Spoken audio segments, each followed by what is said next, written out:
Bismillahirrahmanirrahim. Assalamualaikum warahmatullahi wabarakatuh. Alhamdulillahirabbil alamin. Pada kesempatan hari ini kita lanjutkan yaitu pada pertemuan ketiga mata pelajaran hadis.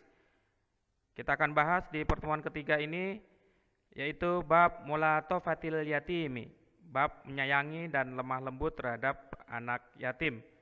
Jadi kita akan bahas berkaitan dengan anak yatim, bagaimana kedudukan anak yatim itu dan bagaimana hukumnya orang-orang yang menyantuni anak yatim, itu kita bahas pada bab ini. Insya Allah dalam bab ini kita ada dua hadis, akan kita bahas dua hadis.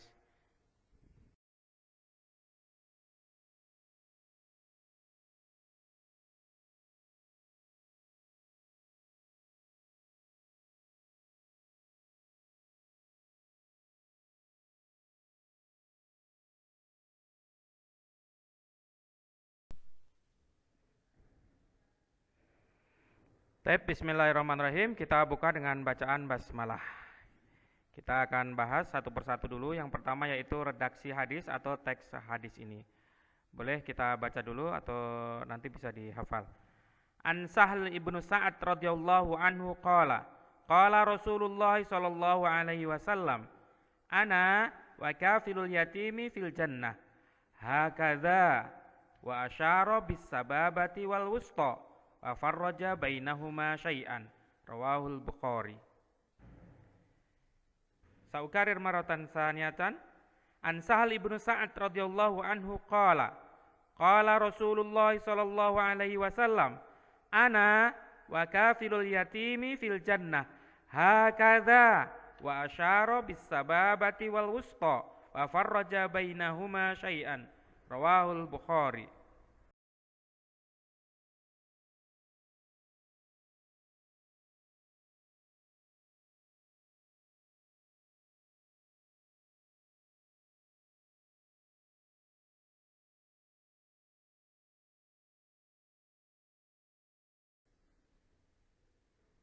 Dari Sahal bin Sa'ad radhiyallahu anhu dia berkata, Rasulullah sallallahu alaihi wasallam bersabda, aku dan orang-orang yang menanggung anak yatim kedudukannya di sorga seperti ini. Kemudian beliau sallallahu alaihi wasallam mengisyaratkan jari telunjuk dan jari tengah. Beliau sallallahu alaihi wasallam serta agak merenggangkan keduanya. Hadis riwayat Bukhari.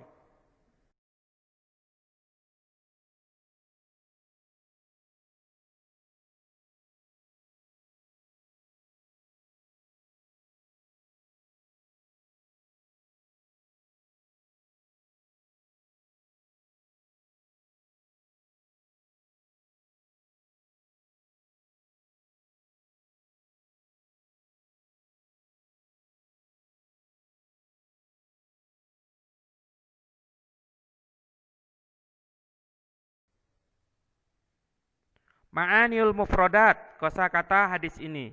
Al-kafilu, al-kafilu, al-qaimu bi amril yatimil murabbi lahu. Al-kafilu, al-qaimu bi amril yatimi al-murabbi lahu. Yaitu orang yang memelihara anak yatim, memeliharanya, mendidiknya dan sebagainya. Yang kedua, al-yatimu, al-yatimu at-tiflul ladzi mata walidahu aw ahaduhuma. At-tiflul ladzi mata walidahu aw ahaduhuma. Seorang anak yang ditinggal mati orang tuanya atau salah satu dari kedua orang tuanya. Yang ketiga, as-sababatu. As-sababatu al-usbu'ul lati bainal wusta wal ibham. Jari di antara jari tengah dan jempol. As-sababatu al-usbu'ul lati bainal wusta wal ibham, yaitu jari telunjuk.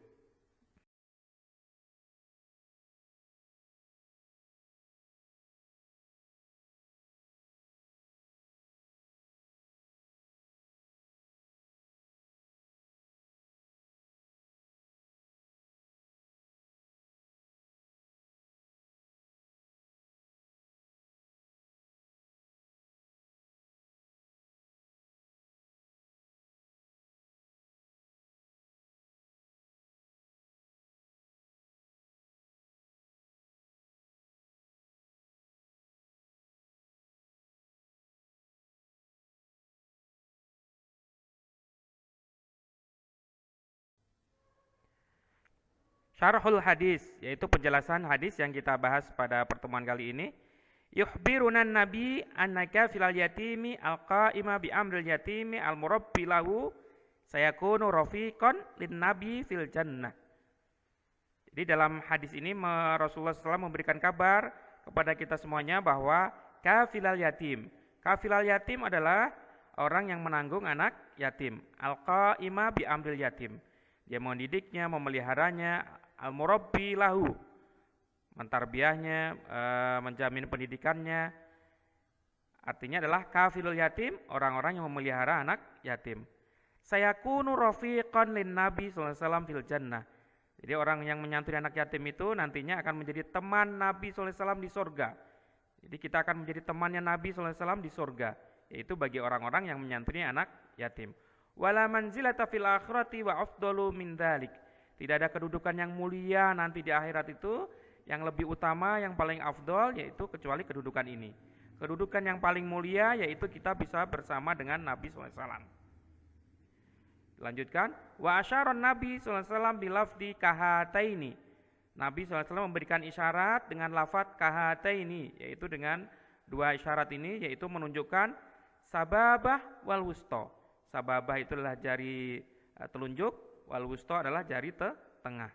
Jadi antara jari telunjuk dan jari tengah ini adalah dekat sekali. Wa farraja bainahuma, dan merenggangkan keduanya. Ini posisi jari telunjuk dengan jari tengah ini dekat. Artinya posisi Nabi SAW dengan orang yang menyantuni anak yatim itu sangat dekat sekali dan menjadi teman nanti di surga.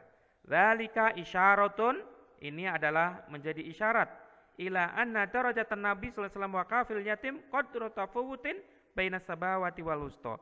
Ini menunjukkan isyarat bahwa derajat Nabi SAW dan orang yang menyantuni anak yatim itu adalah dekat sekali, seperti antara jari telunjuk dan jari tengah.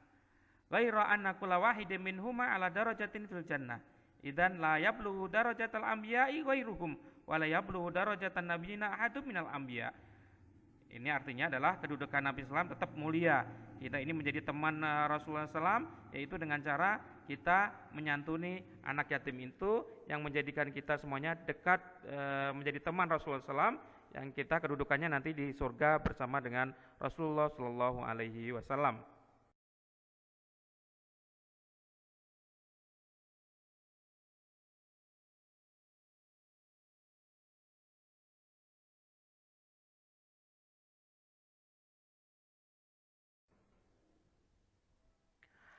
Hadis yang kita pelajari hari ini memberikan motivasi kepada kita semuanya untuk senantiasa mau peduli terhadap anak yatim. Orang yang mau peduli terhadap anak yatim dengan cara memeliharanya, mentarbiyahnya, mendidiknya, akan memperoleh kedudukan yang tinggi, yaitu berada di surga bersama dengan Nabi Muhammad SAW. Yaitu dengan diisyaratkan dalam hadis ini adalah layaknya jari telunjuk dan jari tengah yang posisinya sangat dekat sekali. Yang kedua, yang disebut anak yatim yaitu atiflul lati mata walidahu au ahaduhuma, yaitu anak-anak yang belum balik, yang ditinggal mati oleh kedua orang tuanya atau salah satu dari kedua orang tuanya itu. Orang yang pertama yang bertanggung jawab adalah ahli warisnya untuk memelihara, mendidik dan membesarkannya sehingga ia dapat menjalani hidup secara mandiri. Jadi kalau dalam istilah Indonesia ada disebut yatim, ada disebut piatu. Kalau yang meninggalnya orang bapaknya berarti yatim, kalau meninggal ibunya piatu. Dalam istilah Arab bahwa ya yatim itu salah satu di antara keduanya meninggal, itu disebut dengan yatim.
Fawaidul hadis, faedah hadis, isi kandungan hadis ini yang kita dapat ambil faedah dari hadis ini adalah yang pertama, al-hassu ala kafalatil yatimi wal infaqi alaihi wa tarbiyatihi wal inayati bihi.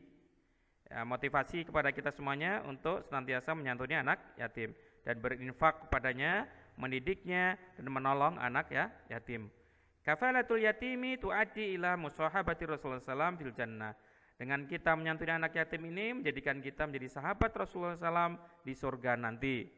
Yang kedua, faedah yang dapat kita ambil adalah fi hadzal hadisi dalilun ala mahabbati sallallahu alaihi wasallam lil yatim. Di dalam hadis ini menunjukkan dalil bagaimana Rasulullah SAW itu adalah sangat mencintai anak yatim.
Terima kasih semuanya, mudah-mudahan semuanya bisa mengambil faidah dari beberapa pada hadis pertama di bab mulatofatul yatim ini, dan kita lanjutkan pada pertemuan yang keempat, yaitu masih bab tentang anak yatim, yaitu tentang menyantuni anak yatim ini. Kita lanjutkan pada pertemuan yang keempat. Terima kasih atas perhatian antum semuanya dalam pertemuan ketiga ini. Kita lanjutkan pada pertemuan yang keempat. Kita tutup dengan bacaan hamdalah dan doa kafaratul majelis.